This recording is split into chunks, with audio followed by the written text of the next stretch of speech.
گزشتہ کئی روز سے خیبر پختونخوا کی صوبائی مشیر مشال یوسفزئی تنازعات کا شکار ہے۔ کبھی ان کی کسی بیان کو لے کر تنازع بن جاتا ہے تو کبھی گاڑی کو لے کر اور پھر صحافیوں پر رشوت جیسے الزامات، جس کی وجہ سے خود پی ٹی آئی کے ورکرز ان پر تنقید کر رہے ہیں اور مطالبہ کیا جا رہا ہے کہ انہیں صوبائی کابینہ سے فارغ کیا جائے۔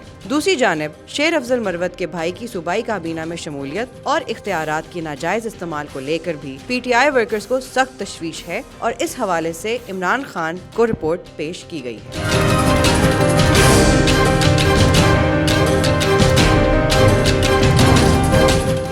خیبر پختونخوا کے وزیر اعلیٰ علی امین گنڈاپور نے صوبائی کابینہ کی رپورٹ عمران خان کو پیش کر دی ہے، جس کے بعد عمران خان نے کابینہ میں رد و بدل کا اختیار وزیر اعلیٰ علی امین گنڈاپور کو دے دیا ہے۔ ذرائع کے مطابق بدھ کو وزیر اعلیٰ خیبر پختونخوا علی امین گنڈاپور نے سابق وزیر اعظم عمران خان سے اڈیالہ جیل میں ملاقات کی۔ اس ملاقات کے دوران صوبے کی گورننس کے حوالے سے مشاورت کی گئی ہے۔ ذرائع نے بتایا ہے کہ وزیر اعلیٰ خیبر پختونخوا علی امین گنڈاپور نے صوبائی کابینہ کے ارکان مشال یوسفزئی اور شیر افضل مروت کے بھائی خالد مروت کی شکایت سے متعلق عمران خان کو آگاہ کیا ہے، جس کے بعد عمران خان نے دونوں ارکان کو کابینہ میں رکھنے یا نہ رکھنے کا اختیار وزیر اعلیٰ علی امین گنڈاپور کو دے دیا ہے۔ ذرائع کے مطابق وزیر اعلیٰ علی امین گنڈاپور نے مشال یوسفزئی کی جانب سے سامنے آنے والے تنازعات اور اختیارات کے ناجائز استعمال کے حوالے سے بھی عمران خان کو آگاہ کیا ہے۔ دوسری جانب وزیر اعلیٰ نے شیر افضل مروت کے بھائی خالد مروت کی بیوروکریسی، انتظامیہ اور پولیس کی جانب سے ملنے والی شکایات اور بیجا مداخلت کرنے سے متعلق شکایت بھی عمران خان کے سامنے رکھی ہے۔ ذرائع کے مطابق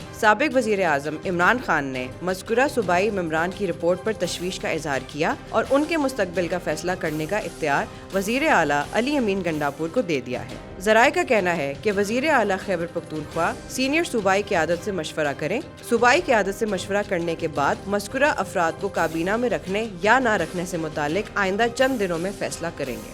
خیال رہے کہ مشال یوسفزئی مشیر برائے سماجی بہبود، جبکہ شیر افضل مروت کے بھائی خالد مروت کے پاس مشیر برائے انفارمیشن ٹیکنالوجی کا عہدہ ہے۔